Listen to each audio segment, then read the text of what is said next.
In Alaska, air travel isn't a luxury, it's a lifeline. The vast, rugged terrain and isolated communities make flying essential for daily life. Without it, many would be cut off from the world. For many communities, the sound of an aircraft means connection, supplies, and survival. It's a bridge to the outside world, bringing everything from food and medicine to mail and news. But one frigid morning, that lifeline nearly snapped. The cold air hung heavy, and the usual hum of engines was replaced by an unsettling silence. Flight 558, a routine commuter flight, came terrifyingly close to disaster. What should have been a simple journey turned into a harrowing ordeal. This near miss shattered the illusion of normalcy and exposed deep cracks in Alaska's aviation safety net. It was a stark reminder of the fragility of our reliance on air travel. The incident didn't claim lives, but it forced urgent questions into the open. Are Alaska's aviation systems truly prepared for the region's extreme challenges? Are we doing enough to ensure safety? The story of Flight 558 is more than a single event. It's a warning sign and a troubling trend. It highlights the need for immediate action and reform. As we examine what happened, we'll uncover the broader vulnerabilities threatening the safety of Alaska's skies. These issues demand attention and solutions. The lessons from this close call could shape the future of air travel in the last frontier for generations. It's a call to action for all who depend on these vital airways. To grasp the impact of Flight 558, you must understand Alaska's unique dependence on aviation. With most communities unreachable by road, planes are the state's highways, ambulances, and delivery trucks. Hundreds of remote airstrips, often just gravel runways, are vital lifelines for mail, food, and medical emergencies. Alaska has more pilots and aircraft per capita than anywhere else in the U.S., but its vast, rugged terrain makes maintenance and oversight a constant challenge. When a flight is disrupted, it's not just inconvenient, it can isolate entire communities for days. That's why incidents like Flight 558 send shockwaves across the state, exposing just how fragile this essential system is. The safety of every flight is woven into the fabric of Alaskan life. December 12, 2024, the heart of winter in Alaska, a time when the sun barely rises and the cold bites through even the thickest layers. Snow drifted steadily across the tarmac, painting the airport in a relentless white. Alaska Connect Flight 558, a sturdy Dash 8 turboprop, prepared for departure from Bethel to Aniak. For the crew and passengers, it seemed like just another routine regional hop, a lifeline connecting remote communities across the vast, frozen wilderness. But as the plane neared its destination, the weather took a sudden, dangerous turn. An unforecasted squall swept in, swallowing the landscape in a blinding whiteout. The pilot's view of the world vanished in seconds. Visibility dropped to zero. Turbulence battered the aircraft, shaking nerves and rattling controls.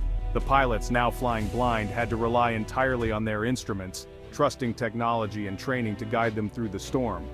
But then, at the worst possible moment, the airport's navigational aids, already notorious for their unreliability, began to fail. Critical signals flickered and faded, leaving the crew with little guidance as they approached the snowbound runway.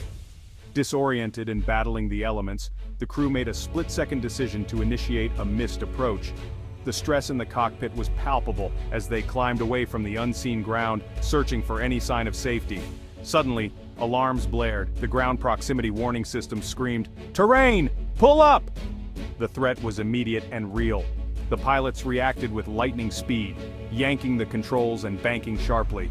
In those tense seconds, they narrowly avoided a deadly collision with a hidden ridge, their training and instincts saving everyone on board. Shaken but alive, the crew declared an emergency and diverted back to Bethel. Emergency vehicles lined the runway as the plane touched down safely, and relief washed over everyone as passengers stepped out into the cold. Most passengers had no idea how close they'd come to disaster. For them, it was just another delay, another story to tell, unaware of the razor-thin margin between life and tragedy. This was more than just an averted tragedy. It was a stark warning, a glaring signal that Alaska's aviation safety net is fraying, and that the next flight might not be so lucky unless urgent action is taken. The safe landing in Bethel triggered an immediate and urgent investigation, as authorities raced against time to uncover the truth behind the harrowing incident. The snow-covered runway, once a scene of relief, quickly became the center of a high-stakes inquiry. The FAA and NTSB wasted no time descending on the scene and seizing the aircraft's black boxes. These crucial devices, containing every detail of the flight's final moments, were seen as the key to piecing together what went wrong and why. In response, the airline made the difficult decision to ground its entire Dash 8 fleet, halting dozens of flights and stranding passengers across the region. Safety, they insisted, had to come first. Meanwhile, pilot unions and aviation safety experts spoke out, highlighting the long-standing dangers of flying in Alaska, where extreme weather, unforgiving terrain, and unreliable navigation aids have always posed serious risks. Many pilots shared stories of close calls, underscoring the daily challenges they face.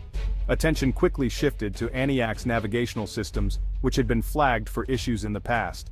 Questions swirled about whether outdated or poorly maintained equipment played a role in the near disaster.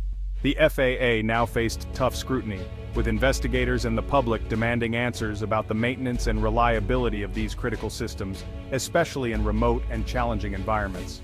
Lawmakers in Washington and Juneau called for a comprehensive review of federal funding and oversight, determined to uncover any gaps that might have contributed to the incident. Promising a series of hearings, they vowed to push for reforms and new safeguards to prevent future disasters, making it clear that the status quo was no longer acceptable.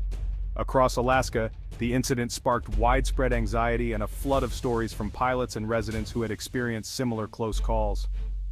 The sense of vulnerability was palpable, as communities realized just how much they relied on safe, reliable air travel.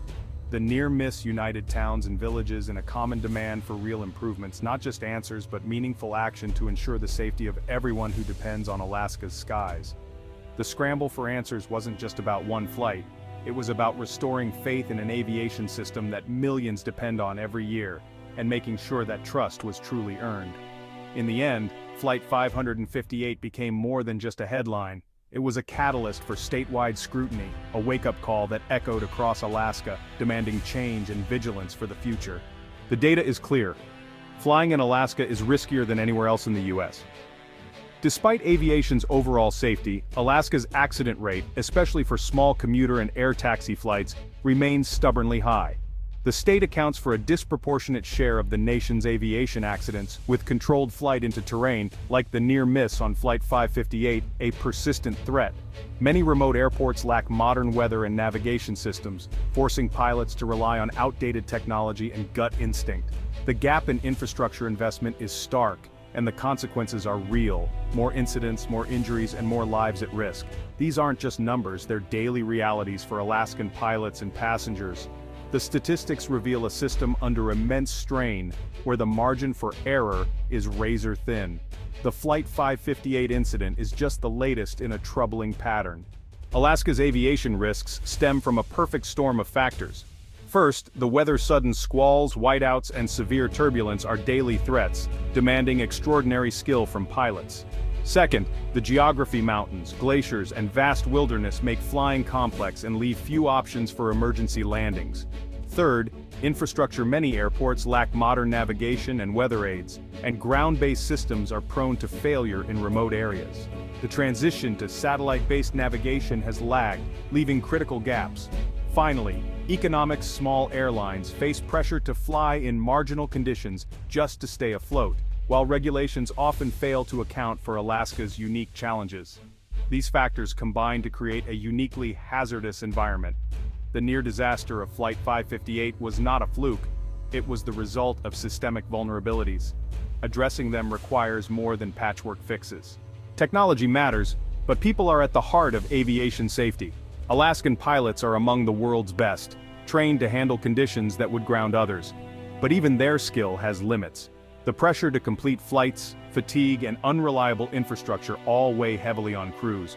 Relying on heroic pilot actions isn't a sustainable safety strategy. The system must support them, with reliable tools, robust training, and a safety culture that empowers conservative decisions.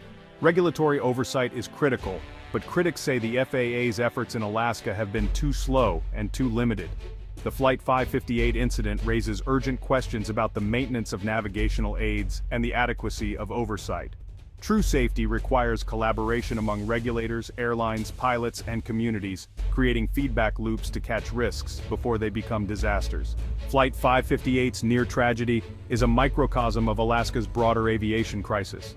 The same issues, unpredictable weather, rugged terrain, unreliable infrastructure, plague dozens of remote airstrips statewide.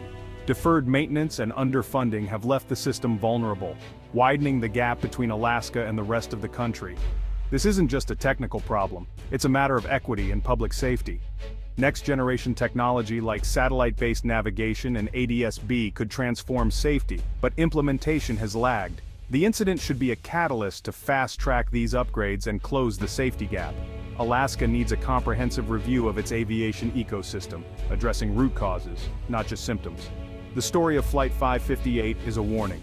Ignoring it risks future tragedy. The time for incremental change is over. Flight 558's harrowing journey was a wake-up call for Alaska. It exposed the dangerous intersection of severe weather, rugged geography, and outdated infrastructure. Alaska's higher accident rates aren't an anomaly. They're a reflection of systemic challenges. The path forward demands accelerated modernization, tailored regulations, and a renewed focus on supporting pilots with the best technology and training. The safety of thousands of Alaskans hangs in the balance. The real test will be in the actions that follow, not just talk, but tangible change. Will this close call finally spark the investment and reform needed, or will it fade into memory, leaving the door open for another tragedy?